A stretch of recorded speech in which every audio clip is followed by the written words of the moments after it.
we go. Alright, we are all up to date, chat, and we begin now. Shaggy on blue coin, playing his Cali list. Alright. Okay, so opening play there. The Empyrean Phantom drops onto the board. Nice, protected engine. It has its own veil. It's very unlikely that that's going to get an immediate answer because realistically, we know the control options that are there. Poison isn't going to affect it. Certainly couldn't happen in a turn anyway, and the likelihood of a yen is almost minimal. Nice and simple, easy opening play for Shaggy. Yes, and we see a similar play here with Nausicaa Sergeant, going to get one boost every time we see a deploy, but Shaggy deals with it immediately. Luckily, he has sufficient control to do so at the moment. Yeah, Shaggy's list having access to those 2 4p damages is actually really nice. A lot of the time when you're playing V, it doesn't not V, sorry. When you're playing against Kelly, again, it relies on sort of the Kelly mechanics, lots of boosting, but having one of those in hand means you don't have to deal with one of your better removals, and you can deny quite a powerful engine here. I've noticed here that Hancook actually has a bricked hand. He drew both of his hunting packs, so that's definitely not something you want to see here, especially if you're going to try and win on even. Very problematic there. Yeah, that's very true. The other thing for Shaggy, going into round 1 here, a lot of the time you'd like to see Siri, but honestly, missing Igern can almost be worse. So it's a difficult card in this matchup because you don't want your Igern to end up being taken by Yennefer, but it is not a perfect hand for either player. As you say, a brick over in Hancook's hand and missing some key cards on the side of Shaggy, although of course, Kelly and multiple engines to power through this round. It should be fine. Double Doggo, whether you want the double Wild Hunt Hound in one round is questionable, but lots of engine value for Shaggy. Hancook is doing something you often see with Cali, where a lot of boosts are placed in one single card. So he's putting all of his eggs in one basket, perhaps purposely. He knows that Shaggy has Heatwave perhaps in hand, and maybe he is trying to bait it out. That could be the case here. Yeah, quite possibly. I mean, both players in an open decklist environment, they have to respect what could be there, knowing what could be there. So for Shaggy, you have to play the whole game assuming Yen is in hand. Now, Hancook, of course, very talented, has found Yen, and Shaggy has found Heatwave, so both of them do exist, will continue to exist. But even if they weren't there, you have to play assuming they're there anyway. That's always the case, right? And I like what Shaggy did there. He countered the poison by giving Crystal Skull to his Wild Hound Rider, and now you can't poison it a second time, meaning the card is safe. That's always a fun way to use Crystal Skull, not using it beforehand as a deterrent, but instead placing it after a poison has been misplaced. So we see Shaggy taking the first round. We do indeed. Now Shaggy would like to find a few other things here, I think. Not surprisingly, Hancook immediately mulligans the bricked Doggo out of hand, has the ability to do a little bit more thinning as a result. You're never going to worry about getting statuses out when you're playing against Keltulis. And we do see Osrul disappear on the other side, because right now, well, you don't really want Osrul in hand. It isn't going to play for very much. There is nothing for Osrul to consume. No, and again, we don't see Igern, so hopefully he draws it. Okay, we see Suri Dash coming into play, though. Now, of course, Suri cannot get Veil with the leader, so if Shaggy wants to protect Suri, he might have to commit a Defender. Oh, he just throws it on the board. Alrighty. Yeah, now, this is interesting from Shaggy, because there isn't 5p removal in the hand of Hancook. This is basically are you going to yen me? Are you going to yen me, or are you going to try and damage and remove this? Shaggy, more than happy to do this, knowing he has the ability to protect it. Well, now, of course, if Hancook really wanted to, he could have committed his leader there and hoped for some removal like Heatwave or Parasite. But unfortunately, that's not what he did. He is instead keeping it for later, which also makes sense. But it seems like Suri is going to find value here. And that in itself is very dangerous, giving Shaggy another card. Very much so. Shaggy's knowledge of the opponent's list means, is this the card you're going to yen? Based on the amount of removal you have, knowing that I can provide Veil to all of my other monsters, is this what you're going to use right now? And Hancook now labouring over the idea, do I have to yen this? Because I have no other way of removing it. And that's exactly what we see. I think he was trying to see how long he could go without yenning it. Perhaps Shaggy committed some points into Suri then yenning that as well. But Yennefer makes sense there. That's not a card you want to tick off all the way to 0. It's really brave because Hancook, we can see both hands, so we know what each player has. The players don't. No. Hancook there goes down a slow route in the hope of being able to remove that card. But if a defender gets slammed and protects it after trying that, he can never Yennefer that and effectively loses the game. Gets away with it here on the basis that there was no defender to follow through, but really risky. Ciri doesn't find its way through. Yen is now gone. Of course, there will be removal for the Yen from Shaggy's side, so I don't think that's something he'll be particularly worried about. But instead, knowing he's not going to get any further, just takes the pass and goes for the long round. Yes, that makes sense. He didn't have a lot of proactive cards anyway, and of course you cannot play Callie first. That is a novice mistake. Never want to do that. And, alright, we see mere bronze commetal. Wild Hunt Hound. Yeah, it's my tongue is slipping for some reason on that specific card. Wild Hunt Hound. You say 3 times fast, chat. Shoop might visit you tonight in your dreams.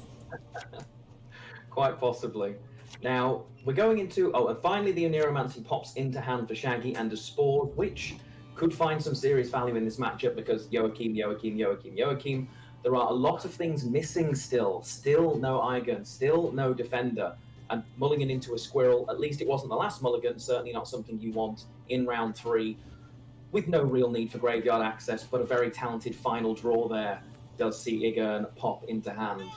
Yes, and that's very nice to see. Of course, we can still pull Ozra out, like we are being shown here, but we will have to do that instead of the defender then, meaning Callie is open on the board. But we do have Veil, and Yennefer has already been played here, so perhaps Callie doesn't need to be put behind a defender in this case.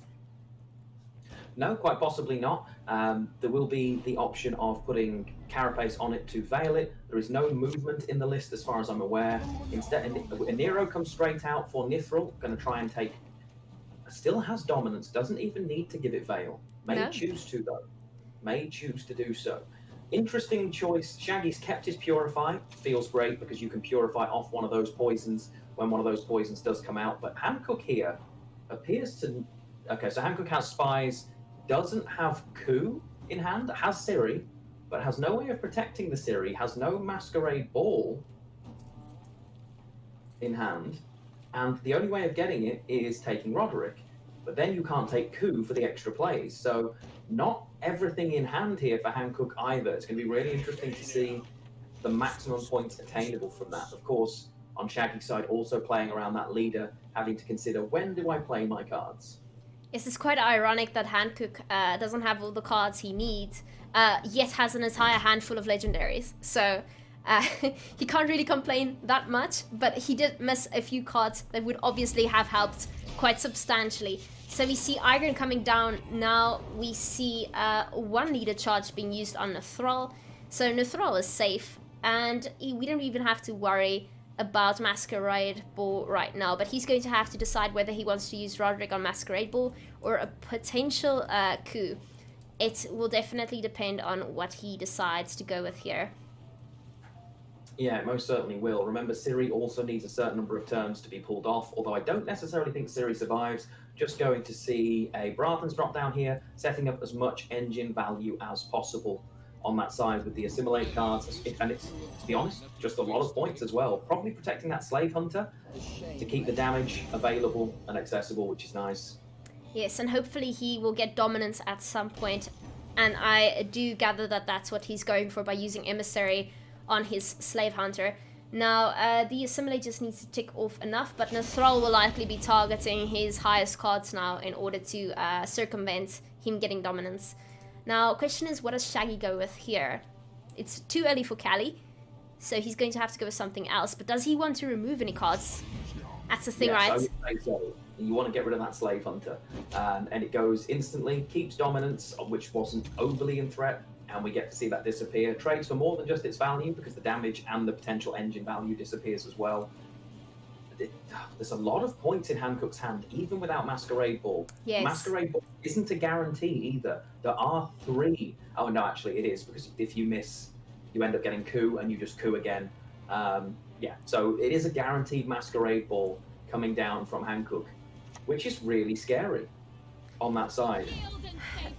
The only problem here is that Masquerade Ball isn't necessarily what you want, because right now Shaggy is in a tough position with Callie itself. Because of all the spies coming on the board, Callie might not really find that much value, if any. And it might actually be detrimental here. It might be played on the range row, if anything. But Masquerade Ball will be giving Hancook a lot more cards on his side. And he will also not necessarily find poison value, because Shaggy can just play a belated Veil on that card, and the poison will do absolutely nothing then. And that's very true. There is a Purify in the hand of Shaggy as well. But if there's a Purify on the board, Nilfgaard does have the possibility to just play your cards. So the only way now, because Brathens is already down and out, would be Vigo. You could always use Vigo into a create to copy that Purify, get rid of Veil, and go really, really big brain with it, as Nilfgaard is very good at playing your cards, as we're seeing right now with Ciri. Yes, Nilfgaard's only job is playing your cards better than you can, and that's normally how you take the game. A lot of potential cards here with that leader ability, though. A lot. He could potentially reset a card. He could decide to play Callie on the melee row if he finds more value that way. Though I don't think there's going to be a lot of difference between the number of units on the board. Not yet. Well, actually, no. The thing is, Usurper will give him 2 more, unless he decides not to use it immediately. Then you have Roderick, Cantarella, as well as Joachim, who will all go onto Shaggy's side of the board. So, Callie might be an option. Definitely, and I look at that, Shaggy has to Heatwave there, has got the Heatwave in hand, really can't afford to give an extra card there to Nilfgaard. So takes the Heatwave on a boosted Ciri, makes perfect sense, didn't get a chance for that to go through at all, and will be reasonably happy with that. It's pretty good value when you consider you're removing a 10-point body, plus whatever it would have drawn. Not doing that would potentially have been really difficult. But honestly, right now, like you say, Kelly not going to find huge value, and there are just bronze cards in the hand of Shaggy. This is looking pretty good for Hancook here, if I'm being completely honest. I know he's down a decent number of points, but if I could be in either position right now, engines included, 3 points a turn on Shaggy's side, I think I'd rather be... Oh, does miss the ball, but will probably take it. This is a difficult one, because location gives you many potential cards you can steal with Cantarella. Yeah, I think ball's just always too good though, right? You just take the coup, re-hit the Roderick, and just go again, I would imagine. No, I'm completely wrong. Okay. Location. So it's a bit early though. He can't use his Viper Witch for Mentor.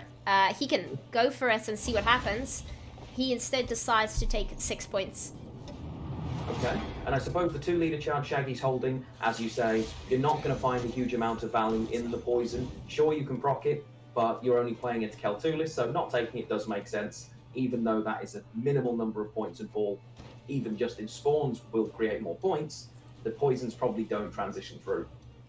Now, what cards in Shaggy's graveyard could Hancook possibly want to steal here is the question. Does he ever decide to place one of them on top and play Cantarella, or just play Cantarella Bear and hope for the best? Not a great deal has already been played in this series, so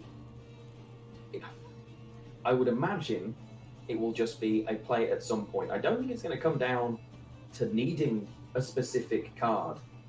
Although a Nero was played the first time, you could put a Neromancy back on top, because it's not doomed yet. A Neromancy should be in graveyard because it was only played in round 3. So, in theory, he could also still play Masquerade Ball if he moves it back now. Still has 2 Aristocrats in hand as well. So that is possible. No leader use either. Oh, and there's a Spores in hand. So that Spores that's in hand for Shaggy is going to end up hurting him if it's not used too quickly, because Hancook can play it himself. Yes, and Hancook is very likely going to be using his leader in his next turn. He places a Neuromancy on top, plays Cantarella, steals a Neuromancy from the graveyard. You love to see this. The perfect combination. And you would imagine it's Masquerade Ball. Might not be. Yeah. And that's what you want to see. That's it. Yeah, and the spies, as you pointed out on Shaggy's side, constantly denying value from Keltulis. Consistently, repeatedly preventing Kelly finding any value. So Masquerade Ball is there. There are 2 cards in hand, both of which will proc it. Shaggy can deny that poison value, of course. But this isn't a great spot for Shaggy. May even decide to take Kelly and hope to burn those spies. Shaggy doesn't know that the Echo card's been missed by Hancook, so may well not want to play into that, but... What I find peculiar is the fact that Hancook hasn't used his leader ability yet, because of course you can now see the last 3 cards in Shaggy's hand, and he's purposely giving Shaggy leeway to play his best cards so he can't play them himself. So if Shaggy does what he's supposed to do, gets Callie out, oh no, he goes with Pact. Alright, well Pact would have been the worst card for Hancook to accidentally get. Now he's left with Callie, as well as a card that will reset the beast most likely. Yeah, this is not... I mean, Shaggy's a long way ahead here, but Nilfgaard's final 2 cards plus full ball spawn is particularly scary here. And as far away in points as it is, here comes the Joachim, which will immediately... I suppose the card that gets Joachim probably ends up being Spores pretty quickly. Oh, and it's Hunting Pack as well. Okay. Oh, has he played that yet? It's going to pull out the other one, isn't it? Mm-hmm. It is indeed. Mulligan them away, because generally you don't want your thinning bronzes coming in hand in round 3 if you haven't already played them. But when you can pull them like this... Beautiful. ...is a lot of points. And the leader is now ticked. You probably... Do you just take Spores here over Kelly, because Kelly's potentially risky? Or it's difficult. There you go. Yeah, because of the fact that he has enough poison to get rid of the beast completely. Yeah, he goes for the Ranger. Safest option. Yeah. There we are. Right. Range row, there we go. Don't want to be burning yourself when you want... And that's so many points on the swing. That is a huge number of points on the swing there. My lord. Nilfgaard doing Nilfgaard things. And even against Carapace, in theory, should be able to deny some value from the poisons. We have a Veiled and Beast, which as a result won't be removed. And we just see a back row. Kelly's on the back row. Does not feel... It's just very sad for Keltulis. Yes, unfortunately Poison is a horrible matchup here with all the Veil potential, because you just have that Veil sitting there, and the fact that you can use it after the fact to deter another Poison is just excellent. So he saves a 17-point Beast right there. And of course, the Beast isn't going to go up again. No, it's going to remain 17 here. It has Dominance. Oh, look at that. Close. It's by 1. Oh wow! Unit. It's so close. It's so close for Shaggy, and Hancook takes the lead in the first matchup. It is Shaggy 0, Hancook 1, and as a result, that is Nilfgaard out and gone by a single point. That was so close, and Shaggy misses quite a few cards there. Oh no, there is no legendary. Shaggy, given the position, does really well. Would have much rather cards he had in round 3 were in his hand in round 1, which is never a nice situation. No. A very interesting set of lines on the other side from Hancook. Goes 1-0. Now, what I find interesting here, if we can do calculations after the fact, he decided to go for Callie Hancook, and he didn't go for the reset. Now, if he had to reset something, it would have been the Beast, right? And we should have foreseen that Shaggy would never allow us to poison the Beast. So with Callie, he got 9 points, but by resetting the Beast, could that not have been a little bit more? Because it would have kept climbing. So yeah, it was actually, I think it's less points, because the Beast starts at 4 and was at 17. So resetting it is 15 points of value, but it would have grown 3 times at that point. So it trades at 9 or 9, I guess. So it's even. It's. I think that's right. I'm pretty sure it was 9 points either way. Of course, yeah. Shaggy also had to give it a charge because of the fact that it was poisoned. So Shaggy wouldn't have given it that charge if it were not for the poison. It already started. We are in game 2 and you're flipped over. And Shaggy has gone on red coin and has taken line pockets. And we have V on blue coin. This is going to be an interesting matchup. As a V, when I've played V, line pockets hasn't been a matchup I've minded too much. It's by no means a guaranteed win, but it's certainly not terrible if you can draw enough tutors and keep your consumes alive. There are a couple of consumes in the hand there for Hancook, and access to Haunt, so no worries about bricking it, and lots of other tutors as well. No unicorn though. No unicorn. Well, Hancook doesn't really have to interact a lot here. His deck is very solitary, does its own thing. But ironically, Shaggy does run some poison here, which is bad for V normally because of toll removal, but V also has a lot of consume units that can get rid of the poison, but only so many, and you don't want to waste them. No, very true. Looking on the other side, Shaggy has the opening play that Line Pockets dreams of, a Safecracker, and I can see Furco in hand, so it is possible for Safecracker, Furco, and Overgrady Injustice to take that round control for Shaggy. It's going to be interesting to see. We can also see the drill that does go brrr, and a handful of crimes. A pretty nice looking round one hand for Shaggy. The drill does go brrr, and preferably you want to place it between two crown splitters. Yeah, excellent hand, as you said. Very nice thinning mechanism. You get out your Halfling Safecracker, and then you use Nova Gradient Justice, which you pull out with Furco, which pulls out another Safecracker. So that's some excellent thinning right there, and he has a hand full of crimes that will trigger both of them. So very nice hand for Shaggy right here. Yeah, and goes with the standard opening line. If you look on the V player side, on Hancook's side, hasn't got Unicorn and hasn't got a Neuromancy, but equally has plenty of tutors. We do see how many points this is, especially with a hand filled with crimes. Lots of coin access as well. There is double Swindle in the hand of Shaggy. Swindle's a really good card in this list because current board state, it's just 7 coins, and that's a lot of coins. It's a lot. Your chances are also increased for the amount of crown splitters, I believe. So Swindle is a very nice card to have, and it has grown in popularity since the last qualifiers, I believe. Now, question is whether Hancook wants to take this round on even, and whether he thinks he stands a chance, because right now he knows exactly how many crime cards Shaggy has in hand, and it's quite a lot, but never underestimate V. Question is whether he will ever commit Haunt round 1, because he is on blue coin, so he might just want to get out of this quickly if he knows he can't catch up. Quite possibly. I think honestly, I think he'll keep going. I'd be surprised if he jumps out right now, because the Unicorn pops out and should deny value on Jack. It's always the one that tends to jump out. It's a huge card to be able to take from your opponent, and we do see Hancook play Vi and then eat Vi. You can see that the crowns are... The crown splitters on the other side are pretty good. Shaggy there took the chance on red coin to be able to play Swindle. It's not the hugest amount of tempo. Used the leader charge to grab the boat out as well. Huge amount of coins, and with the Sea Jackal in hand as the other unit, this is a really nice spot if you're Shaggy. Yeah, Shaggy has the best hand he could hope for in round 1. It's absolutely amazing.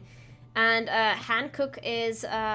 yeah, he's going to start falling behind here if he doesn't get V out again. He also has a reset card if need be. You might not want to commit that too early, but it could get you ahead here if you want to get rid of those boosts on one of the Halfling Safecrackers perhaps. Maybe even the Spender, which is Sea Jackal. The Spores is huge in this matchup because how and when you use it is really important. Having to use it to get out of round 1 would be rough here if you're Hancook. Potentially to avoid losing on even may be an option. It depends on which spender finds value. You always want to use your coins for damage or spawning in this list. So it may end up that in round 1, your best option is quite literally to spend and as a result get the spores. But there are still 2 Vs left, including carryover with Naglfar, so I'd be surprised if Hancook doesn't go down that line first.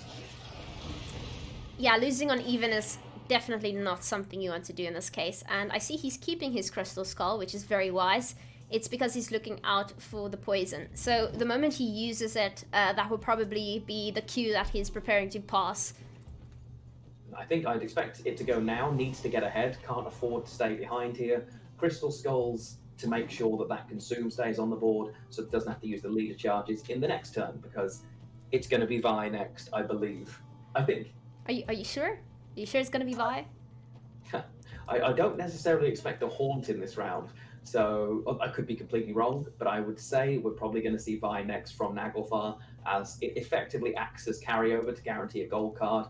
Now, the good thing on Shaggy's side, A, can constantly stay ahead on even. B, V, okay, the V has been growing, but if all of the tutors get used in round 1, what do you have after that? And we see the drill about to go brrr, and denies that consume. Shaggy knowing the value of those consumes is huge. And Shaggy's list, if he can find it, I believe, has a heat wave for Haunt as well. That's very, very scary. And now we don't simply get ahead easily, and we're going to have to begin committing some leader charges if we don't use Haunt. Haunt obviously is an option unless he's prepared to go down 2 cards if Shaggy decides to pass. This is really difficult because Shaggy isn't going to give up here, and he has to do minimally nothing really to keep ahead here. His cards are all stacked quite beautifully, and they will keep doing its thing. And he goes for the reset, but he's behind. Now, Shaggy, Shaggy may pass and just say, okay, I'll take double lasso. I doubt it. He's just going to go for max coin value again on this. That should play to 7. And Shaggy will happily say, I'm still ahead. I can play a 2 tempo card and still be ahead of you. Very happy here. So now what are the options? It's always Naglfar over Hillock, I would imagine. But if you're Hancook, are you getting out now? I think V right now is 13, I want to say, which means it plays for 15. Consumed, it would be 17. So it is enough to just get ahead.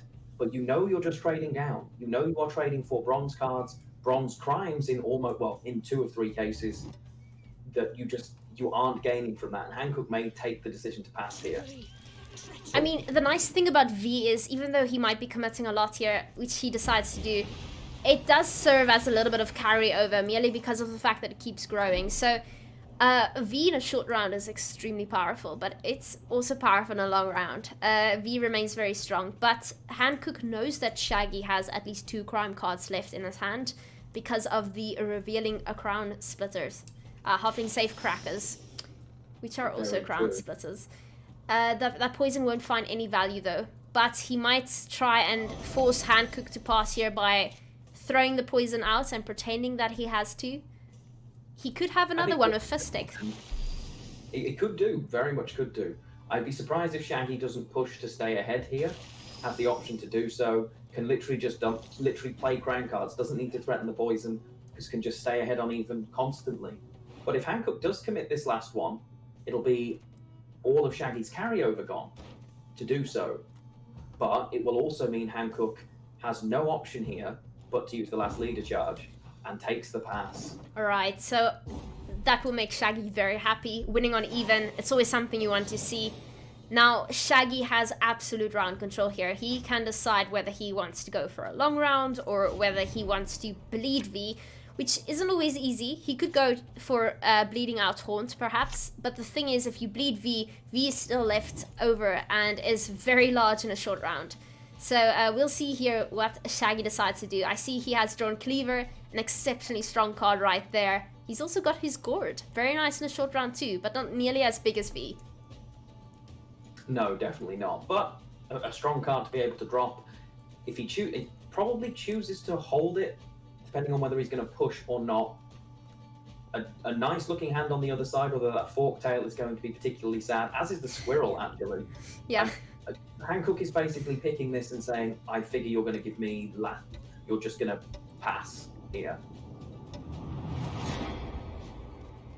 As there's nothing in the graveyard you really want to. All right. You can get the boat now. So Squirrel drops down, the boat disappears. I would expect the boat gets squirreled.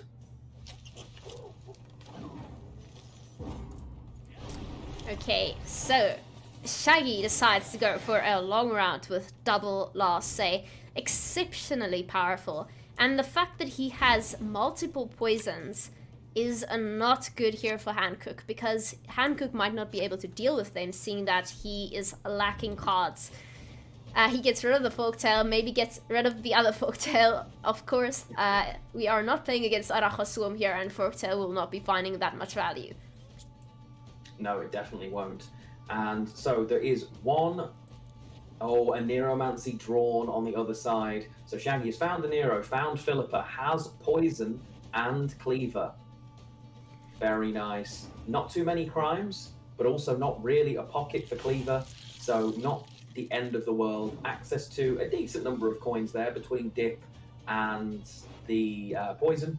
Oh, beautiful. Is missed, but does have a Neuromancy. And I am almost 100% sure that's what he'll be pulling. Now, he likely gets rid of Haunt, and that leaves Hancook with Slizzers that could potentially consume a little bit more, and he is a leader.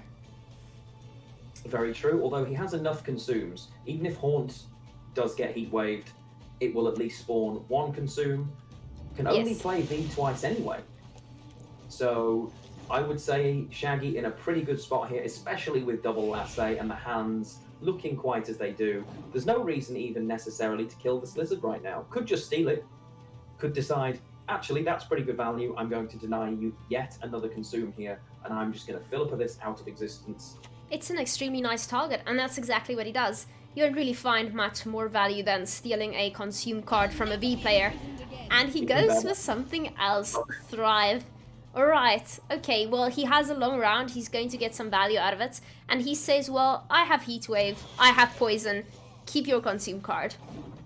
Which makes sense. Over the course of the round, you probably will find a lot more value off of the Thrive card than will Deny on the other side. Very, very happy to do that. And now here comes Cleaver, and he is going to bring with him his army of rowdy dwarfs. You're going to see two of them spawned, I would guess, a single click from Shaggy, or just holds the coins, because he doesn't need the pocket anymore. Yes, those Cleavers are exceptionally strong, trading for 4 to 5, and of course you also have Intimidate ×3 on Cleaver if he's placed between two Crown Splitters. Right now it's merely going to be 2 because of the one he has inherently, as well as the Cleaver. Playing another Crown Splitter next to that will of course make it a lot more, but how much does he have left? Can't see. So we have two crimes here. Now, that risk would have been huge later if the Spores was found later. Obviously, it's going to be taken now for Swindle and just take maximum coin value, which makes sense here. Cleaver trades at 5 coins, 5 points for 4 coins, which is a nice trade. So the extra coins are always welcome. Spores later could have been absolutely huge, but I don't think Shaggy's too worried either way. 2 poisons and a heat wave. Doesn't even decide to heat wave the Haunt, doesn't need to.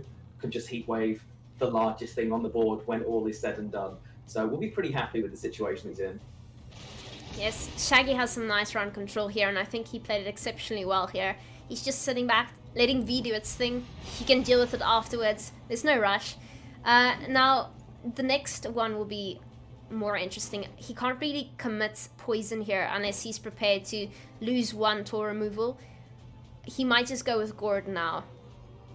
Or he could go with Heatwave potentially, but I have a feeling he wants to hold on to it a little bit longer. I think he'll take the poisons to be uninterruptible with the double lasso. So it's more, does he take the heat wave now and just heat wave the largest target, which is probably the play? I would imagine that's what he'll take here. Maybe not, but he does take that option and decides to remove the 19. Makes sense. This is a really nice position for Shaggy, and I'd be very surprised if this is not Shaggy pulling it back to 1-1. But as we say, there is always a win condition somewhere.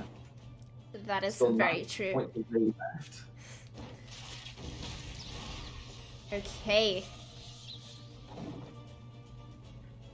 Now, Shaggy knows this last card is going to be V, so he goes for Gord and keeps his poisons to deal with the V. He does indeed. I mean, there is no way around this. This game is 100% over, and Shaggy has pulled it back, has taken V and has said, no thank you. I will take this very comfortably. The poison here goes through, V disappears, and that is Shaggy 1, Hancook 1. Now, I know Shaggy didn't need to do this, but if he played Gord next to Cleaver, Cleaver would have gotten 1 extra point for that Fistic Crime card. Obviously, he knows it's not necessary. Yeah. And Shaggy takes it. Yeah, and that is 1-1. Shaggy doing a really good job there. And all of that comes down to round 1.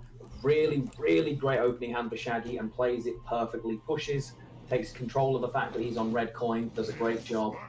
And it is 1-1. Shoop now opening a keg. What are we going to get? One day, chat. One day we will see a legendary. One day. So we go into game 3 now. It'll be interesting to see what happens. Going from here, what do the players take? Shaggy will probably take Kelly again, you'd imagine. Tends to like going for Kelly on blue coin of the list that's running. Could take Kelly, could take Blaze, actually, saying that. They're the 2 options, obviously, so can't take anything else. But didn't get through with Kelly last time, probably picks that. Whereas on Hancook's side, going second, probably not going to take the NR list. So does that mean we're going to see V? You'd expect that, right? I mean, both players now won with their best lists. We have Hancook coming through with Nilfgaard and Shaggy coming through with his line pockets. So they now have to think a little bit more carefully in what way they want to handle this matchup. But yes, it's one each right now. Both of them still need to win 2 games before one of them can go through. It's pretty much tied at the moment. So it seems both of them are still considering what they want to pick here. It's going to be interesting to see what they pick, whether they've jumped up, gone to the bathroom, grabbed themselves a drink. We are just waiting for the game to jump in. I think, I don't know, we could see monsters v monsters here. We could genuinely see Kelly versus V. When there are very few low strength units on the board, Kelly can do some real work. That would be a really interesting matchup here. That'd be a really interesting matchup. I think I'd probably rather be V though, but... You'd rather be V? Maybe that's my experience of this season though. That could just be my experience of this season. It has a little bit of a nostalgic feeling, right? Any deck that was nerfed and suddenly comes back into the meta, it's always fun to do. It's the same with many other decks. Like, we had triple Kiki at some point coming back every single time. Then it got nerfed to a mere double Kiki. Not as strong, and now Kiki is deceased, and we have V taking its place. And oh, so many decks I like to think back on, you know, when I'm alone at night, just bored and have nothing to do. Like Cash at some point was so strong, just like Line Pockets right now. And now we don't see Cash really being played anymore. The Horde abilities just don't cut it in the current meta, especially with a lot of tool removal. Yeah, I quite like Lined Pockets. It will be interesting to see if it gets nerfed and which cards are tackled. I know you think Tunnel Drill going brrr is maybe a little bit too strong for 6 provisions, I believe it is. Yeah, it's the only thing I'd change. I like everything else about the list. It's great It's been fun. terrible for so long. I want it to be fine. Just maybe change the drill ever so slightly. Ever so slightly, give it a provision and row lock it. Oh, and here we go, and it is a monster match. Ah, yes. The monster match is on. This is a really interesting one because this really does come down to what you find and what you don't. Kelly can destroy V, but if V finds its things and Kelly doesn't, could be genuinely quite scary. This is going to be really fun to watch. And Hancook rocking his Gwent partner card back. You love to see it. Shaggy coming in with his winter version of the little CDPR bird. Almost more rare than the Gwent partner card back, I want to say. I know we never got one, did we? I never found it. Nope, I did not either. One day, although I think they came back in the recent event and I think I grabbed them then. Yes. If I'm not mistaken. The Christmas CDPR event was very, very generous this year. being generous as ever, yes. Okay, so we can see Unicorn in hand. Oh, and right now Unicorn pulls Keltulis. Unicorn pulls Kelly. Oh no, not drawing Kelly in round 1 against V that has access to Unicorn could be really, really bad here for Shaggy. That's very dangerous. No hero either. Oh no. But Siri should find value. There's no removal, there's no way of dealing with it. So on Shaggy's side, Siri will of course provide at least some benefit in this round, and has found Igor, and those are 2 massive cards for this list. So finding those, particularly in round 1, is huge. Igor playing for carryover, Siri just giving you a whole extra card, and not having to commit the defender to protect either of them is lovely. That Unicorn on the other side is throwing up serious red flags for me, though. And Shaggy is just hoping that it's not there, I would imagine. Yeah, Iwara Quux has quite a few potential targets. You definitely want that card on the board round 1, because even if it got Igern out, Igern immediately dies, because Igern isn't deployed and he doesn't get armor, so he doesn't survive. So you definitely want that out soon. But right now we're just setting up to get V out first, and I am sure Iwara Quux is going to be played a little bit further into the first round. Yeah, I'd agree. That makes sense. Getting the consumes out, obviously you want to pull something a little different. Right now, if you hire hooks, we're going to call it Unicorn. If Unicorn Disco comes down Pony. right now, it pulls either a Barbagazi or a, I want to say Night Wraith? Noon Wraith. pulls a Noon Wraith on that side, but you'd still rather it came out for V. So I think you're right. It's probably a couple of turns from now. Shaggy here just protecting that Siri. Even though there's no real need to, it also helps the engine grow. Makes sense. Nice, simple play. Of course, and I am sure Iger will come out sooner than later. We don't want to play Defender too soon. No need to do that yet. Ozra won't be played either. We now see V coming out, meaning I think the next card might just be Waraquax. I think so too. And now if you're Shaggy here, you can't really afford to go to... You're ahead. Siri's definitely going to trade through. Are you just hoping your opponent doesn't have it? Are you just going to drop Eigen here effectively as carryover and push through? Or are you getting out and just hoping there's no way around it? No. The problem is, Siri's going to draw something now. What's the chance she gets Kelly? It would be amazing if it's Kelly. It would be game-saving if it pulls Kelly, potentially. There is a chance. There is a chance. Hancook won't even know. I think it's better we spare him the grief of telling him what Siri drew. But we'll see now. Kelly, it is a... So there are 15 cards in deck, so it's a 1 in 15 right now that Siri could save the day, dash and protect that dragon. Because failing that, this is really scary. And what is it? Okay. Now, well, that's still nice. I mean, Heatwave's a great card. Fantastic. Have access to it now. That's amazing. But I have a feeling the Unicorn is about to ride in and ruin the day. The irony that the Unicorn that Siri didn't believe could exist is about to ruin life after Siri didn't grab the dragon we were looking for. Oh, no. Oh. Now... Now, this is problematic because a Calculus list has a few powerful win conditions. But once those are dealt with, the deck kind of falls apart. So Shaggy needs to reconsider his whole game plan here. He can't just pass. He needs to figure out how long he wants to go, whether he wants last say. He's going to rely on Ozrael to do its thing. We'll have to see what the pro decides to do. And he gives Callie a little boost there. Decide, let's use Callie now that we have it. That makes sense. We're not throwing it away. We're merely using it a little bit early. Yeah, and I like the line from Shaggy there. Damages an engine, gets rid of one of the Thrive cards, knowing then it guarantees Kelly burns it rather than trying to take the 1 in 3, ensures that there is still a unit on the board for Kelly to burn. Winning this round is massive for Shaggy now, and we see an Anero come down. This is a tough spot for Shaggy to be in. It's not entirely unwinnable, and if Hancook keeps jamming all of the points into that consume, there is at least a decent-looking consume there, but no spores. Spores on the other side, of course. Yeah, well, we likely see Squirrel now taking care of a Neuromancy, and I think Shaggy might just take this round. He's got all of his most powerful cards out, actually. He has Heatwave in hand. He can deal with that Slizzard, which is 35 points at the moment. Hancook quite literally putting all of his Vs in one basket right there. And I think he might just do it again now, adding a 16 points. Let's see how greedy he wants to get. And I think that's probably the case. Round 1 being won is great, but a single V getting stronger and stronger and stronger is becoming more and more scary as a reality. It will be monster points and big, big, tall points that Shaggy will be relying on. But V tends to be a little bit bigger. Now, does Shaggy want to commit Heatwave? He didn't play it on the Haunt card in his previous Kali game. Instead, he decided to use his Poisons and Heatwave later.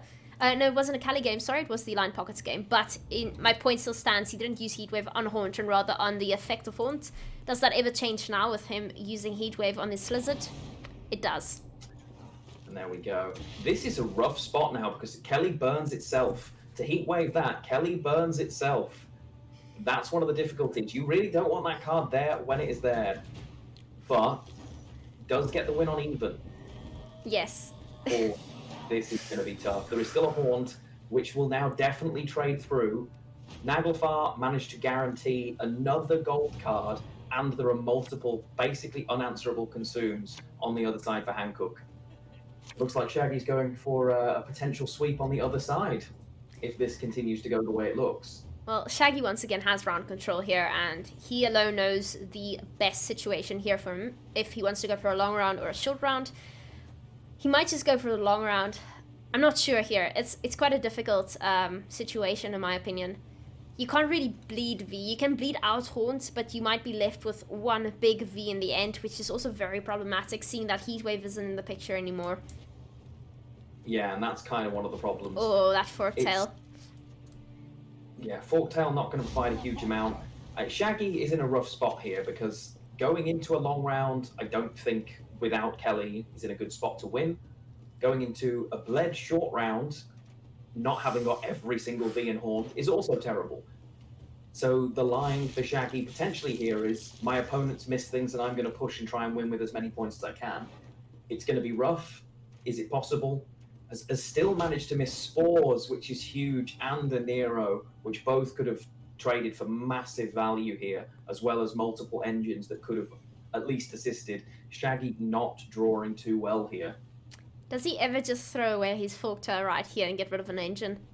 I wonder.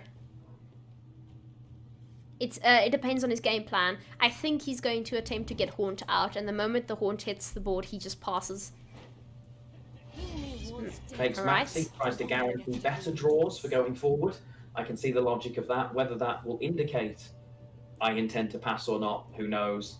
But now, do you drop a V-Tutor or are you just dropping the Barbagazi here? Probably just the Barbagazi. You don't want to use Leader Judges if you can help it as Hancook.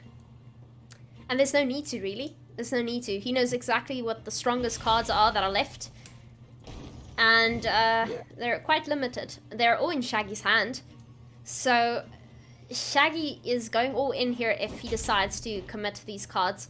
Iron might be something he wants to get in the graveyard. Yeah, and has decided to do that. No Spores, not Spores.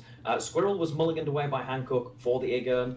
There are ultimately considerably more points to be found in V's, Consumes, and V Shooters than there are in denying the 13 points of carryover, as crazy as that is. And now we play buy and then we eat buy. There were always those decks that we gave to the new novice players of Gwent, including my mother, who loves Gwent. And one of them would certainly now be V. V would be one of those. It's quite simple. Play this card as many times as you can and eat it. Always eat the card. Play V, eat V. Play V, eat V. And this simply can't be dealt with unless he has Spores, which Shaggy does not. No. Now, if he can get the Haunt here, which he does, manages to get the Haunt, which is pretty big for Shaggy, and confined Haunt to Nero, confined to Nero Spores for the next round, there is a chance. So it's not over yet. It's definitely not over yet, and Shaggy will know this. Shaggy will have played matchups like this consistently. So it's not done yet. The Nistral on the front row, particularly a little bit sadder than you would like it to be. No dominance, unless you choose to use Imlerith Wrath now as Shaggy to regain that dominance, but I'm not sure that's the line Shaggy wants to take. May do, so that you can start getting the Nistral value again, hopefully get a card. But it's unlikely when you're playing against V that you're going to get the to keep your card, if that makes sense. And he takes the pass. Makes sense. It certainly does. You simply can't 2-0 here unless your opponent didn't draw any of his tutors, and chances are that doesn't happen. So Shaggy now attempts to get his last few cards in hand, the best cards he can get. He's got the Phantom, and he gets a Neuromancy. Awesome. Nero's big. Spores on the other side, although there is a defender to protect. So the defender can protect the Osril from being Spores, but cannot protect both of the units. Because, of course, both will... Well, the other one will grow. The Hyperion Phantom will have to grow on the front row, which does leave you with a potential predicament. Spores has gone on the other side anyway, isn't fussed about that, and has drawn multiple Consumes, has full leader, and 3 Vs. So while Spores will trade for good value, all eggs in one basket like round 1. Hancook has an exceptionally strong hand there. I mean, in one card alone, he has 22 points guaranteed. Yeah, and that's the problem, right? And it's 22, then it's 25, then it's 27. It and Heatwave's out of the picture. So you kind of have to attempt to get rid of consume engines here if you're Shaggy. You have to try and do that as quickly as possible. You also have to set up your own Phantom, of course. And then you likely keep Spores for last say, trying to get as much points as you can out of it. Yeah, and that's the question. Shaggy will be looking at this. How many consumes have you drawn? You've got no Haunt, and I know you've got 2 leader charges. So, with a Nero being there and Spores being... He does decide to take that May Parasite here in order to deny... Yes. Yeah, I'm on board with that. It's deny the consumes, try and get them all stacked in one place, or hope that they can all stack in one place, and see if Spores can carry. Yes, certainly. Because it's all about the amount of consumes, but Hancock... I need to stop saying Hancock. It's because of the movie, which I love. One of my favorite movies, but it's Hancook. And the problem here is Hancook has 2 leader charges left. So he now has to decide where he wants to spend it. But it's enough. Honestly, it's enough. Yeah. Now, if you are Shaggy here, you know there are still 2 leader charges left. You can deny the dominance on the bar guest, or you can just drop the cave troll. Do you ever deny the dominance? No, because you want the leaders. You want everything stacked if possible. It's unlikely that bar guest will ever be clicked again. No, yeah, he just needs to consume V twice. So he does that, and he ends up with 1 V that cannot be reset through Spores. Yeah. So this should be a leader charge rather than a consume with bar guest. He doesn't have to, actually. Heatwave has already been played. Drew can just leave it on board. Tauntingly. That's very true. Must be nice. No need. Open deck lists are truly a wonderful thing. Yeah, very much so. So for Shaggy, yeah, he's behind by 7. We can see, I think that totals somewhere between 60 and 4,000 points in the hand of Hancock on the other side. So while that is a really nice Spores, trading for 23 for 4, not going to be enough, unfortunately. And I have a feeling I know which card Hancock is going to pick out of the 2 of those. Imagine this Igni. If only. Imagine this. Igni is illegal, sir. Since the last patch, did you not read the notes? I see. Well, we know it's not coming. So, but here you can jam all of your leader charges into the Osrul, know it's protected itself, and at least get good value. You can get 23 points of value here on your removal here. Imler's Wrath going to be a lot of points. Hits the normal V, you would imagine, because the reset value on the other one is at least decent. Definitely. I mean, he gets 23 points with that, which is exceptional. You don't just get more than that in normal situations. But, yeah, you keep your Spores here because you're going to get more points. Oh, I see. Now, if he hits V, then the Spores targets... it's kind of a catch-22. Each one has its downside. Yeah, see, because you have to consume V a second time, and that's going to be a bigger target for Spores because of the extra points with the leader's charge. Yeah, makes sense. And there it goes. So that's a bigger Spores here, but the fact that there is another V. Shaggy plays this really well, given the situation. I agree. He did some things I wouldn't have done in time. And there you go. Keltulis at 26. Oh, wow. It's so close. So close, so right? close. Given the circumstances. That would make sense. I'm quite eager to see Iced merely because we haven't had an opportunity to do so. And here we go. What will it be? Let's find out. We know one half is Witches, the other half is the Keltulis list. Here we go. Witches, of course, really does not mind blue coin. In fact, probably prefers it. It's a really strong list. Can be played from both, but if you can find your front row engine, if you can find that Witcher that pings forever with Veil and becomes a 3-point Gatling gun, you're pretty happy. That certainly is the case. Now, Shaggy would have had to take here, especially against the stratagem being on the board. He does not want Hancook to take this one, and I think Callie gives him the best chance to withstand the bleed here. Let's see, winning on even would be pretty ideal here if you were Shaggy, because you would be able to bleed Hancook significantly in the later rounds. Very much so. Now, normally in this matchup, and in previous games in this tournament, there have been no boiling oils in the Witcher lists. there is a boiling oil in this list, and Shaggy has to respect that boiling oil, whether it's in hand or not, around the Siri. We've seen him willingly, knowing there are no answers to certain cards, drop Siri completely unprotected, but I'd be very surprised if we see that here, knowing that boiling oil does exist, and not only does it potentially exist, but it's tutorable, certainly an option. And of course, the Griffin Witcher drops out as turn 1. The traditional opening NR Witcher play. Now, the problem here is the fact that he tutored it, and therefore you don't really want to give it Veil yet, because it might just be a nice tool removal target for Heatwave even. I've seen a lot of people committing Heatwave round 1 to get rid of that engine, and I can see why. It's quite a strong engine, but we'll see here. I see we don't have anything that can give it Veil other than the stratagem on the board. Yeah, which is more than sufficient.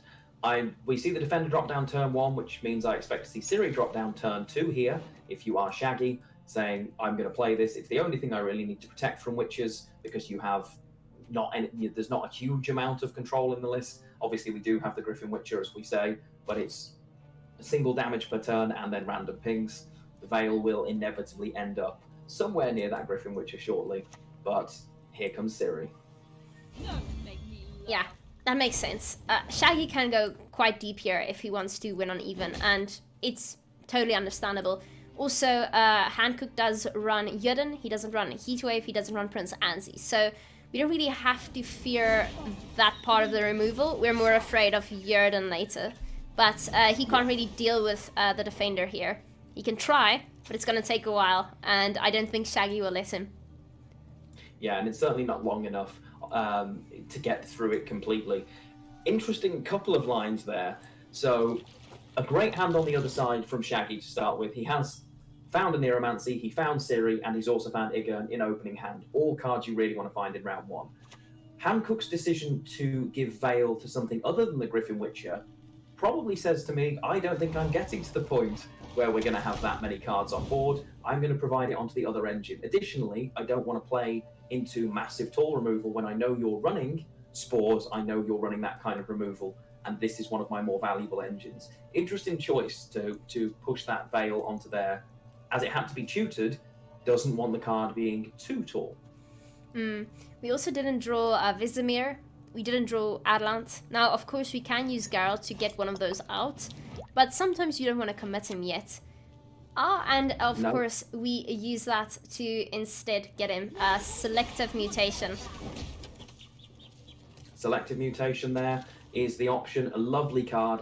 Continues the Griffin Witcher Adept engine, which is exactly what Hancook will want, but also removes one of the cards you don't want in hand, the Witcher Trio, something you're not after in round 1, and gives you Erland to develop that carryover, which is really nice. Yeah, so we'll definitely see Atlant being played soon.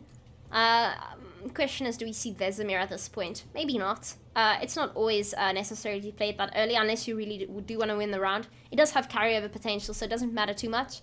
But of course, it's always nice to play it if you have something like Calder on board and a row full of Witcher students to get all of those boosts. So we see Thrall being played now. It's a little bit later, but it will still have some nice dominance value if we play something like Igern, perhaps. Yeah, there is the possibility of giving it dominance with the Relief Charge, or just playing a taller card. Not going to find the hugest amount of value because simply the number of shields. Obviously, you can just ping down other units instead if that's your line. Siri about to transfer through here and guarantee pretty much that Shaggy wins this on even with the extra card. The coin successfully, well, when you start on red coin, you don't flip it, you just get the extra benefit. So very nice here for Shaggy to draw all of those things that you would hope if you were going first would flip the coin. If you get them on red coin, even better. Yeah, I mean, if Shaggy can stay ahead here, I mean, that gives him more cards because of Siri. That's extremely dangerous, and Hancook needs to take that into account here. Because winning on even and having an extra card because of Siri, and perhaps dry passing, giving him 3 extra cards in round 3 is very dangerous. He does go for Igern. He takes the line, yeah. He takes the line to say, I'm going to get dominance. I'm also going to lock you into this round. The engine, not here either. So there are no more units to convert on Hancook's side for that 2-pointer turn active engine, and has drawn Maxi to even make the draws better for the next turn. Shaggy going to be very happy that this has gone his way.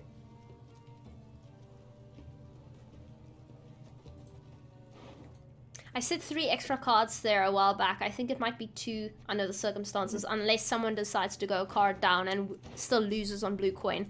But with Surrey intact, it would be 2 extra cards if Shaggy decided to drive past and go into round 3 there. Yeah, and we do see now, you see the Quen coming out, Quen gets converted, and we see Vesemir. Vesemir now maximum carryover established for Hancook, although what that does mean is that with Erland on board, clicking Erland would be really, really difficult now. There is occasionally a line where clicking Erland isn't terrible. Yeah. But we are not in that situation, I would imagine now, for Hancook, although winning this round is going to be really important here because Shaggy in a position to potentially be winning on even or even ahead and a card up. That's the thing, right? So you've got a lot of carryover and you kind of rely on that, but you also don't want to lose on even here. And Adlant will go pretty tall, but he does not have immunity, meaning he is prone to get heat waved. So not very good option, I think. We could see the leader coming out, perhaps. And he has to take the Leo. Shaggy with a really nice little touch in the turn before, drops a leader charge to effectively, consistently say to Hancook, you cannot pass, because if you do, I'm ahead of you with an extra card, and you may as well end the matchup. So Shaggy really, really pushing here and doing a really good job. The hand is perfect. Still even has first and Nero, so in a really nice position right now. And are you likely to see a bigger Spores? All right, so you see that heat wave coming out. Shaggy once again ahead here. We still have the Perian Phantom engine going off. We've got Mithril that you actually have to click on, which is still a solid 2 points around. Right now looking very good for Shaggy here, and Hancook not really having a lot of tools left here, unless he does decide to go and click Adlant, though I doubt that very much. It's rough, because if you click Adlant to get out, you're playing into Spores, which may or may not exist, and whether Shaggy has deliberately given the heat wave to hope that Spores doesn't exist, you may end up having to give full leader and huge amounts of points here just to potentially get out of the round. When the coin was going to be flipped, Hancook staying as deep into this round was hoping that the cards just weren't as good on the other side for Shaggy. I think Shaggy in a very, very nice spot here. Definitely. I'm curious to see what Hancook wants to do here. I'm very curious, because at this point he can just continue playing. I mean, he might trade up at some point if Shaggy's hand is very good. So he could always take that chance, but he might fall behind at some point. He's already falling behind. Exactly. You can drop Margarita and turn off that specific engine, but it also means you then can't answer Keltulis. You can use leader charges and back row, or maybe even front row, the Radovid's Royal Guard, but it's a really tough spot here if you're Hancook. Really tough spot, because even if you commit absolutely everything, there's still a chance that you don't end up winning this round. Yeah. But continues and says, look, I'm going to keep pushing, I'm going to keep playing my cards, and I'm going to hope to trade up. Shaggy in a great spot to be able to not even have to give first the Nero here. I can just drop something like Maxi Van Decker to make better draws for next round while staying ahead. Yeah, this is very problematic for Hancook here. Very much so. Yeah, luckily... And takes first the Nero instead. Oh no, never mind, that does look more like Maxi, actually. Yeah, we couldn't see the click. Like but it would make sense. Doesn't seem like a bad hand at all here. We have Ozra on top. Kelly we can tutor with Neuromancy, so that's no problem at all. Beast right at the bottom of the list. It's not bad, I think. Although that fourth tail isn't something I want to pull, though. No, not unless there's a Pogner secretly lurking in this open deck list to deny shield value. Yeah, I mean, realistically, you're finding with double Anero available. We don't know if that was chosen to be changed or not. I guess we'll find out as we go into the next round here. So if you're Hancook now, do you give full leader and play the card? That's the question. Do you front row and just absolutely go all in, or do you click Outland and deny all of your own carryover? This, and I think you could do both and not get out. That's the scary thing. With the cards that Shaggy's got, you could do both, and Shaggy potentially still gets out in a Spores. Yeah, of course you can't just play the card you have in hand, or else you will actually go down 3 cards. You'd have to combine it with the leader to get ahead in this specific turn. But unfortunately, Shaggy's hand is just excellent. But Hancook doesn't know it. And it looks like Hancook is going to go for the leader option instead. Is going to full leader that front row and try and hope that that is enough points. It's probably not going to click the airland. He just may spores. Choose to. He just spores. So, 8 points, but he's behind by 12. Well, he can use a leader charge, he can use his Phantom, he can use the Thrall if he wants to. He can, of course, maybe go for a Neuromancy, but what would he pull that would get him ahead easily enough? So, Spores plays for 8. He's got 2 points of... Yeah, no, there should be enough points. Even with... Yeah, a leader charge is probably necessary with Spores to get ahead. Is the Spores what you want to commit now? Yes, because everything that goes tall has already been and gone. So it probably looks like it will be Spores. Nope, takes a Nero. Okay, so what's left in his list that he's going to choose to take here? Wow, he's going to oh wow, that's fantastic. He knows he's got enough points for his leader charges, takes Squirrel instead and uses the points on board, denies the second AA here, knows that's enough with a single, no, uses both leader charges to do it. Right. Stays a card up. Ouch. So he was willing to commit all of his leader charges, which absolutely makes sense. We already saw the lock coming out, so that isn't a threat anymore. We now just have Yerden, and leader charges won't exactly be something that helps against Yerden. So Shaggy in an exceptionally good position here, especially with Spores in hand. Yeah. Now, the hand on the other side has found Witcher Trio for Hancook, and it looks like Maxi didn't shuffle, because we can see the cards were drawn in the order that we saw them previously. Yeah. Now, Shaggy could just pass here. Could just say, you know what, I'm going to take massive amounts of last say here, and he chooses to do that. Decides, you know what, I don't need to play around this. I'm just going to allow myself massive amounts of last say. I would say this is really, really tough. Possible with those cards plus Kelda and the lack of control that engine could really go crazy, but who knows? Who knows? So yeah, Shaggy's now will not help. Up with 2 cards, which is quite scary. Still, we have a few cards here on Hancook's side. Yeah, it's not looking very good, but let's see how he handles the situation. Okay, so Hancook takes the last mulligan on the basis that if I don't greed my mulligans here, I've already lost this game, so I may as well risk bricking the trio in the event that happens. Well, you know what? I've already lost anyway. Finds Yerden, albeit not going to have even close to last say, and I think Shaggy actually does end with triple last say here. So, yeah, it's a scary position to be in. So no Kelda, no AA because it's been Squirrel. Does find Witcher Trio, and now every card you play ends up at the wrath of Keltulis. Oh wow, alright, so Kelly just being played on the melee row without any protection, because we simply don't need it. Alright, now that Witcher Trio you're going to want to hold on to, but the problem is, with triple last say on Shaggy's side, the trio will have to be played at some point, and Kelly will inevitably find value. Yeah, there we go, already. Yeah, and it makes sense. Denies some value there, decides to convert, knowing that Natalis will end up getting burned here. You're going to lose consistent value, simply on the basis that Keltulis is going to burn so many of your units here that you're in real trouble. Unfortunately for Hancook. Shaggy in a great spot, and it looks like I'd be very surprised here if this doesn't end up with Shaggy in a great position. Takes the Beast, is very happy to be able to just slam a very strong engine here. And while that does give Yerden value, I don't think that's going to be the deciding factor in this series. Definitely not. Now, yeah, so we decide to go Scytheman, even though Scytheman would have gotten more points with the Witcher Trio being played first. But instead we decide not to give Callie all that food. And we see Spores coming out from Shaggy's side. Here come the Witcher Trio. A 4 gets burned. So it's a 15-point play, but you know full well you are probably going to lose most of those Witchers simply to that scary dragon. Yes, and Yerden, of course, being played now. likely on Callie, so that the beast doesn't continue to tick. Oh, it goes on the beast. Beast will continue to tick then.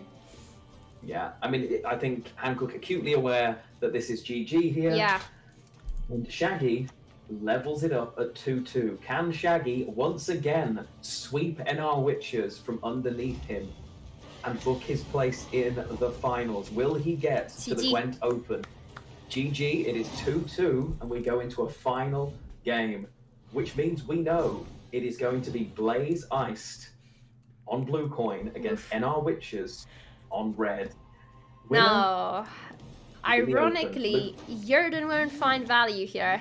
Not against Iced. It will not. And again, we see no legendary. We see no legendary. Well, this is going to be very interesting as a matchup. Honestly, deck for deck, it will. Obviously, there'll be an element that it'll come down to draws. I think I'd rather be Shaggy in the position that he's in, especially with the experience of back constant wins against NR Witchers. The last 5 games in the tournament he's played against, he's beaten it. I think he'll be pretty happy. Yeah, I think he will be pretty happy. Again, Northern Realms, very consistent. What are the coins here with regards to Ice versus Northern Realm Witches? Because it does matter. It does. Iced is on blue, which appears to be what Shaggy's been pushing for, having banned Syndicate for so long. Yeah, and that's very good for Shaggy. Red. Yeah, because with the Witches, you want to get round control here against Iced. You want to bleed Iced out, and without blue coin, that might be a little bit more difficult without your stratagem. But let's see 2 pros in their final matchup competing for the Opens. Let's see how they handle the situation and what calls they decide to take. And Shaggy, showing his talent, has Morkvarg in hand, a tasty looking hand for round 1 as well. He will be delighted. And he's also been really effective with this list so far. I did manage to catch his matchup in the first series of the day when he was just 2-0, 2-0, 2-0, 2-0. The pace he was playing, it was almost like he didn't realize the turn round was possible. As far as he was concerned, everything was 2-0 early on today. And this list epitomized. And there it is, there it goes. So front row, there is the Longship. Lots and lots of power. No iced, but not needed in round 1, not wanted in round 1, especially on blue particularly. That is a great looking round 1 hand. And on the other side, no Witcher Trio, which is exactly what you want. But also, it's a it's not the worst hand. It's not the worst hand. Drops the lock. Margarita, of course, is an order, meaning she does still get damaged once. Ironically, that might have been the best Yerden target we would have seen. But of course, you can also use Yerden on your own target. So if we have a lot of damage coming from Shaggy, we can just Yerden our row. But it might be difficult with all the boosted units in between. You don't want to end up resetting them. But we lock the boat. It makes sense. You definitely don't want your cards to get damaged when you're relying on a boosted value. No, you don't. And you can see here lots of the cards that you would like to have if you were Hancook not available. No access to Amphibious Assault, and no access to carryover card or carryover development cards like Erland, like Best Mentor. Yeah. Not the best round 1 hand on red coin. Does have access to one of them, of course, with Geralt Quen, and able to change some of the things in hand with selective mutation. So it's not as bad as it looks. There are multiple cards accessible, but certainly not the perfect hand, shall we say. Yeah, selective mutation, we will likely see Erland coming out of that. And of course we can tutor Vesemir with the with Geralt. For now, of course, we always want that Crystal Skull being played on the Griffin Witcher. Because that obviously makes the engine go a little bit longer, with 3 points going off every single time after we reach the right adrenaline. But let's see if that is the case here. We do not have a fortune teller in this list, I believe. No fortune teller, so from red coin, no Bale then. Hancook has no way of doing it. No, so unfortunately. It literally is going to be a damage engine if it gets out. We do get the engine for the Adepts though, but the possibility to deny that here, Blood Eagle gets set up. Fantastic, happy to pull any card. Is this going to be War of Clans setup? Or is this going to be, I'm definitely going to push, which card are you going to take here? Personally, I love Herkia. But, yeah, no, we can't. Nice thinning, love it. So we go with Raiding Fleets. Of course, thin the deck, get a boat out. Now, this one we cannot deal with at the moment, so that's going to stay there. Yeah, there is no more control available. While Hancook does run oil, Hancook doesn't have access to oil, and that's something that Shaggy will be hoping. No boiling oil in hand, please, and skill check passed. Shaggy happy to see that that isn't currently accessible in any way whatsoever to Hancook, which means the boat survives. Erland now drops down and just develops some carryover here. There we go. Okay, so that carryover is obviously very valuable for us in this sort of deck. Now, Shaggy just playing more damage cards. Again, ironically, Jurden would have been very nice in this round. That is, if we end up bricking with it later. We prefer it now. But perhaps Hancook, perhaps RNG is on his side this time around. Possibly. Now, Shaggy's, like Skellige's issue, it can pay the veteran tax quite hard in round 1, but often you're setting up your graveyard. There's only one card that 100% Shaggy doesn't want to play in this opening hand. Ideally, he wouldn't want to play Morkvarg either, but definitely doesn't want to commit Harold. Doesn't need to, because he is more than far enough ahead here. Gets the pass, takes the round. Shaggy will be delighted. Everything has gone exactly as he would have hoped this round. He is in a great spot here. Okay, that's exactly what Iced wants, and I just got it. Now we have two options. We can go for a long round, or we can push Northern Realm Witches and go into a very short round with a very strong Iced if we get the necessary amount of Bloodthirst, that is. And there's Jurden. I knew we'd draw it eventually. It was bound to come out, and it needs to be shuffled away ASAP. It will not find much value. So, chooses to hold it on the assumption that you'd rather have it in hand to mulligan away, or potentially protect yourself so that you don't draw into it in round 3, I guess. Has found Amphibious Assault, and now Natalis, still not found, but is the only remaining target for Boiling Oil. Oh, final mulligan, and now that is a hand that screams there is every card you could possibly want here. Shaggy deciding, I have last say, I'm going to keep my last say, I'm not going to give NR Witches the chance to develop carryover and effectively bleed myself. Why on earth would I do that? Takes the pass. Yeah, and it's interesting because he has 8 cards, so he could potentially have mulligan at least one of them, putting him on 7. But he decided that's the perfect hand. He doesn't want to throw a single one of them away. No, definitely not. Definitely not here. And easy for Hancook. Let's just remove a card I don't really want to draw into next round. With Amphibious Assault, knowing there is no punishment, I can get it next round anyway. And that works quite nicely. Okay. Now, I mean, Northern Realm Witches, they certainly do favor a long round. But we have last say, we have Iced, and we have Morkvarg on Shaggy's side. We throw away Jurden, which obviously makes a lot of sense. We have a little bit of control right there with Boiling Oil. And, okay, so getting a Gutting Slash is important here for Shaggy because Iced, okay, oof, he throws it away. If Iced by any chance draws Gutting Slash and Ice is the last card you have in hand, then Gutting Slash won't do anything for you because it won't be able to get out onto the board because it entered the graveyard and it's not a unit. So it's very problematic, and normally you try and get those out in round 1 or 2. But hey, let's see how this goes. Definitely, and we've seen that happen a couple of times in open matchups. In the last couple of qualifiers, we've seen that happen. So it'll be interesting to see if that is the case. 8 cards left, so there is a 1 in 8 that happens. Shuta exactly where you want it, and a couple of decent 7s as well. So I can see the line.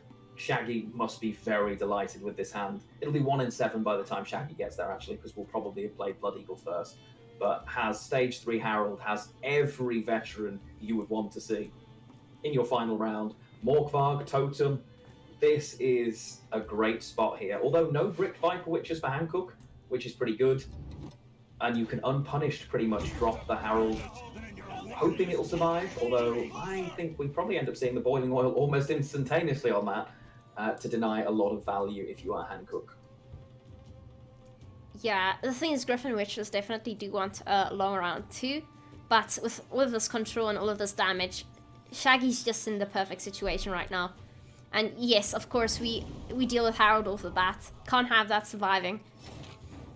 No, definitely not. You've got to assume that most of the cards in hand, at least half of them, are going to be warrior cards. As a result, every single one of those is an additional point on that. That trades really nicely. You're always going to take it. You're always going to take it. And the reason that it was teched into the list, or one of them at least. Alright, so now we have the Brockwar Hunter set up. That's a nice point every 2 turns. Not bad at all. Now, if we are Hancook, we likely want to get an engine on the board as well. Though we need to assume that it can be dealt with off the bat. So perhaps we start off with a Griffin Witcher Adept here because it has a shield, though it will be pinged, of course. And we go for the Griffin Witcher. Yes. The Griffin Witcher is less valuable in this round because it doesn't have Veil. You know it's going to die. You'd much rather see that disappear and get killed than you would. Yes. Yeah, and here's Herkia. Oh dear. I love Herkia. Look at that go. Oh, there it is. And another unit removed. Now, there is no active ping on the board this turn for Shaggy. So this is probably the turn where the Shielded Adept has to be dropped, because otherwise, as soon as you can hit one, a single point, you're in trouble, because Skjordal will drop down and do that. Really, really rough. You can see on the other side, not even max carryover developed for Hancook here. Does have access to grab Vesemir and also Kelda from Amphibious Assault if you choose to go down that line, but not the best, not the hand you would want as NR Witches in this matchup here.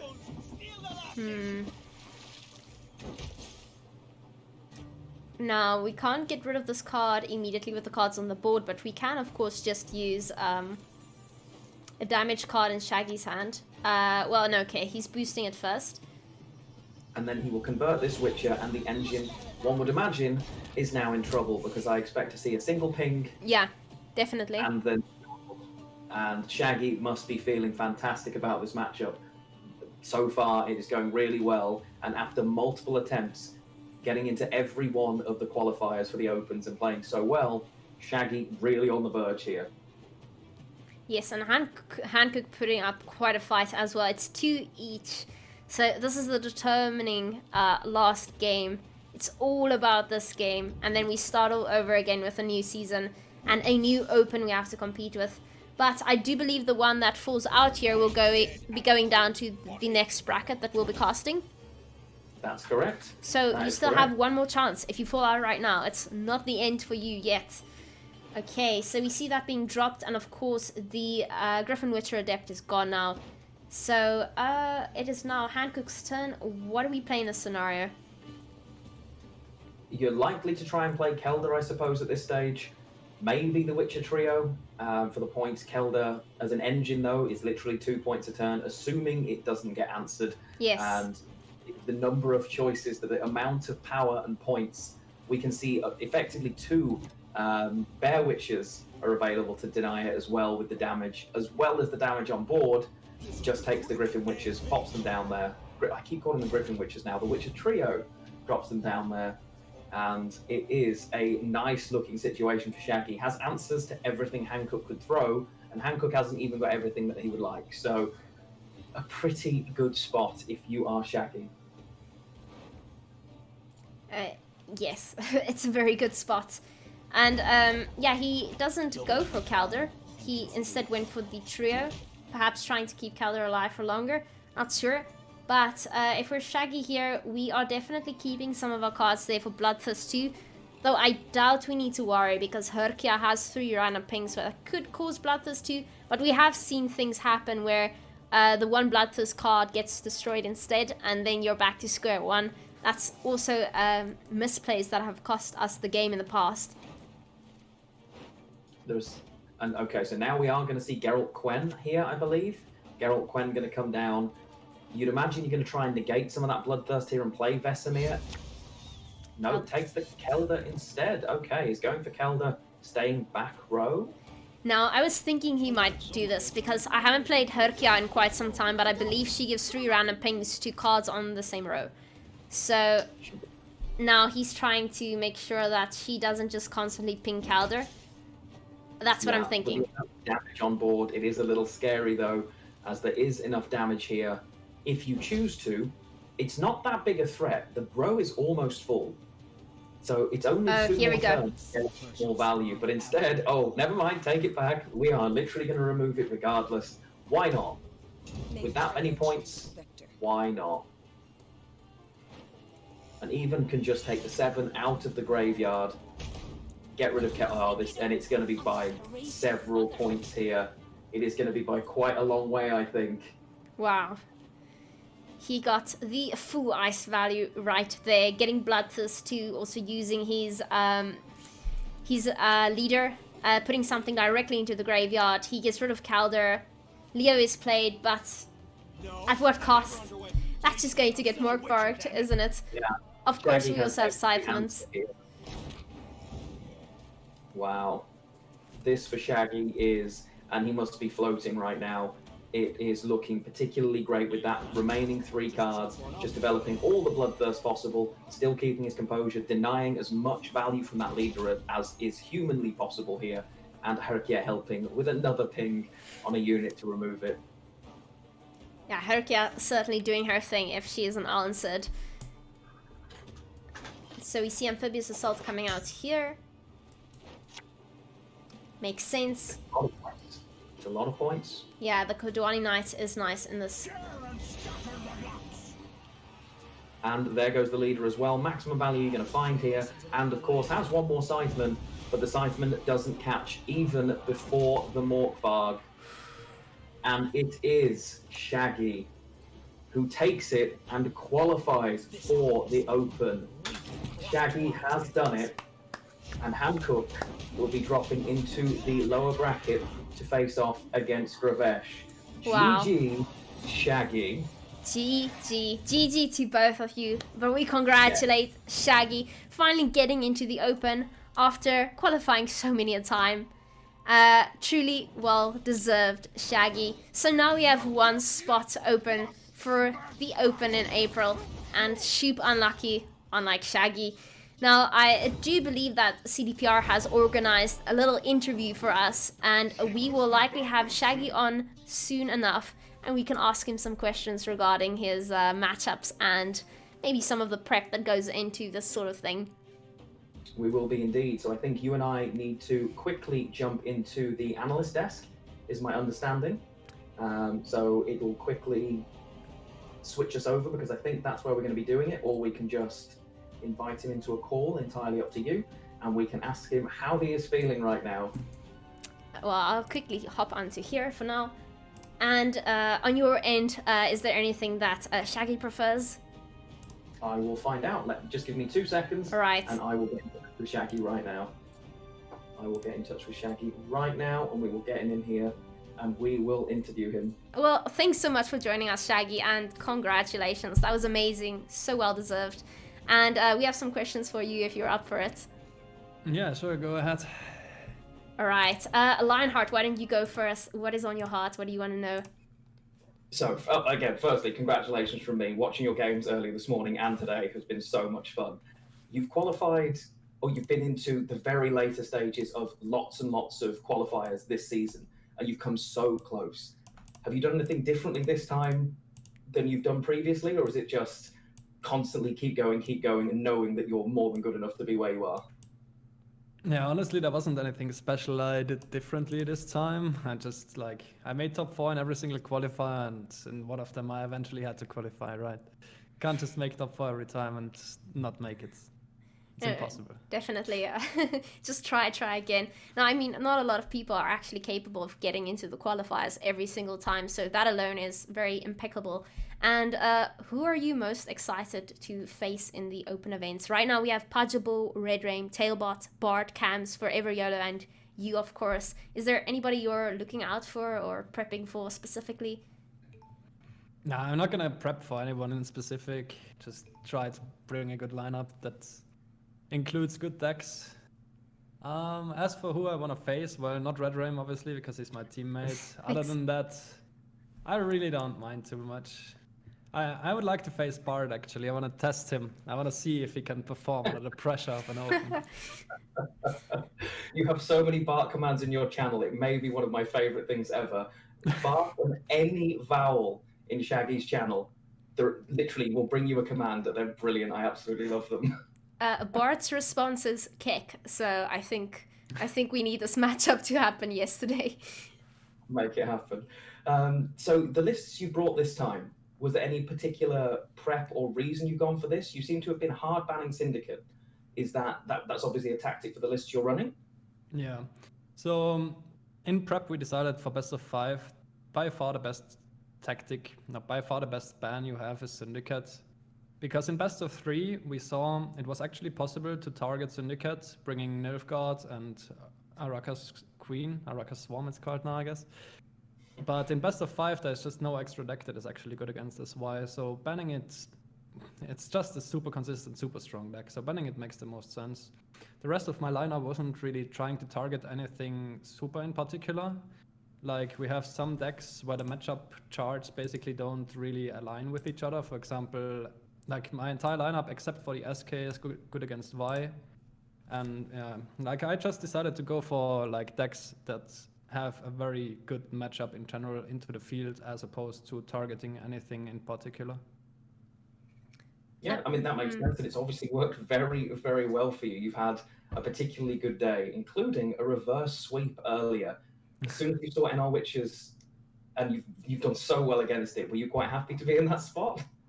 Oh yeah, I mean, I was sweating honestly when I was in a position where I had to reverse sweep Witchers. But if there's any deck that my lineup actually reverse sweeps, it is probably Witchers, because like all of my decks are actually good against Witchers. So that's like my best matchup.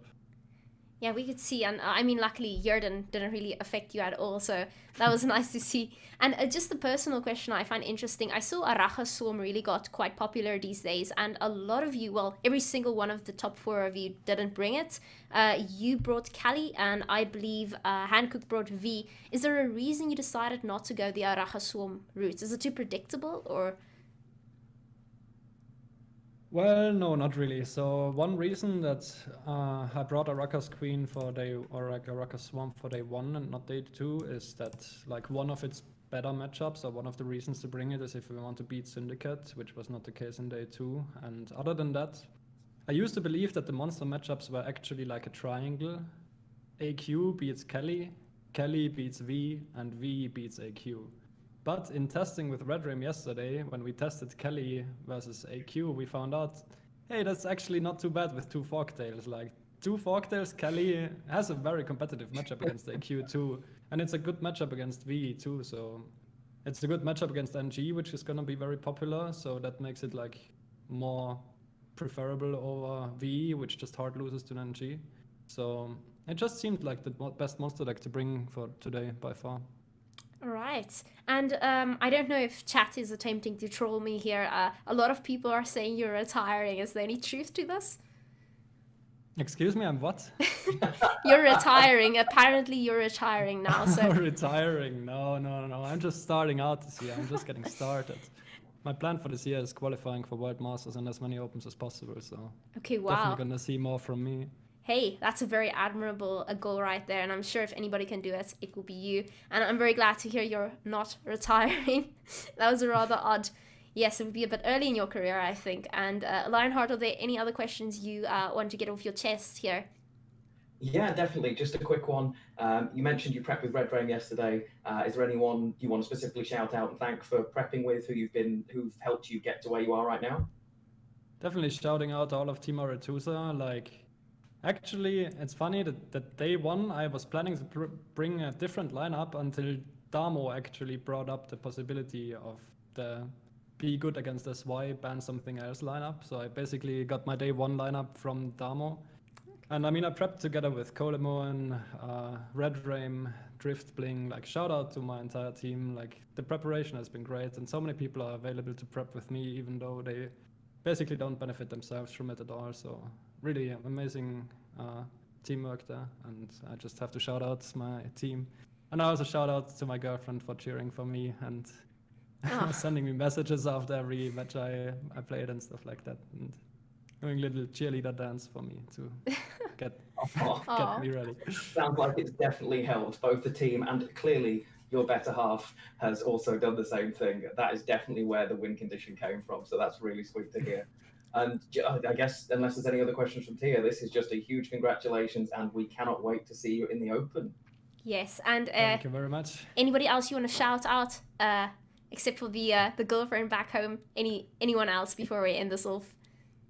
Well, yeah, also like everyone who has been cheering for me, everyone who has been watching me on Twitch, and just, you know, I can feel the excitement, I can feel people are rooting for me, and it's just, it gets me like even more excited myself as well. And it's just a great feeling to be like part of this community, to be in the community and getting like, having so many people basically rooting for you. It just feels amazing. And yeah, I love my Twitch viewers. So shout out to them. As you should. Waves and waves of pet pretty much everything. And Actually, one more thing. I have to shout out one more group of people, and that is the organizers and admins for the qualifiers, because they're putting in a lot of work to make this all go as smoothly as possible. And as we all know, the tournament client sometimes doesn't want to do what we wanted to do, so they have like some headaches to deal with for sure. And I'm just, yeah, they listen to feedback, try to improve everything as well as they can, try to run everything as well as they can. So definitely have to shout them out. Couldn't echo that more. Couldn't echo that more. Congratulations again, man.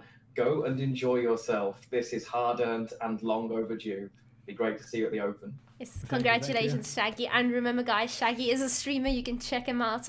He is Shaggy CCG, I believe. So do give him a follow if you're not following yet. And thanks once again, Shaggy. Congratulations.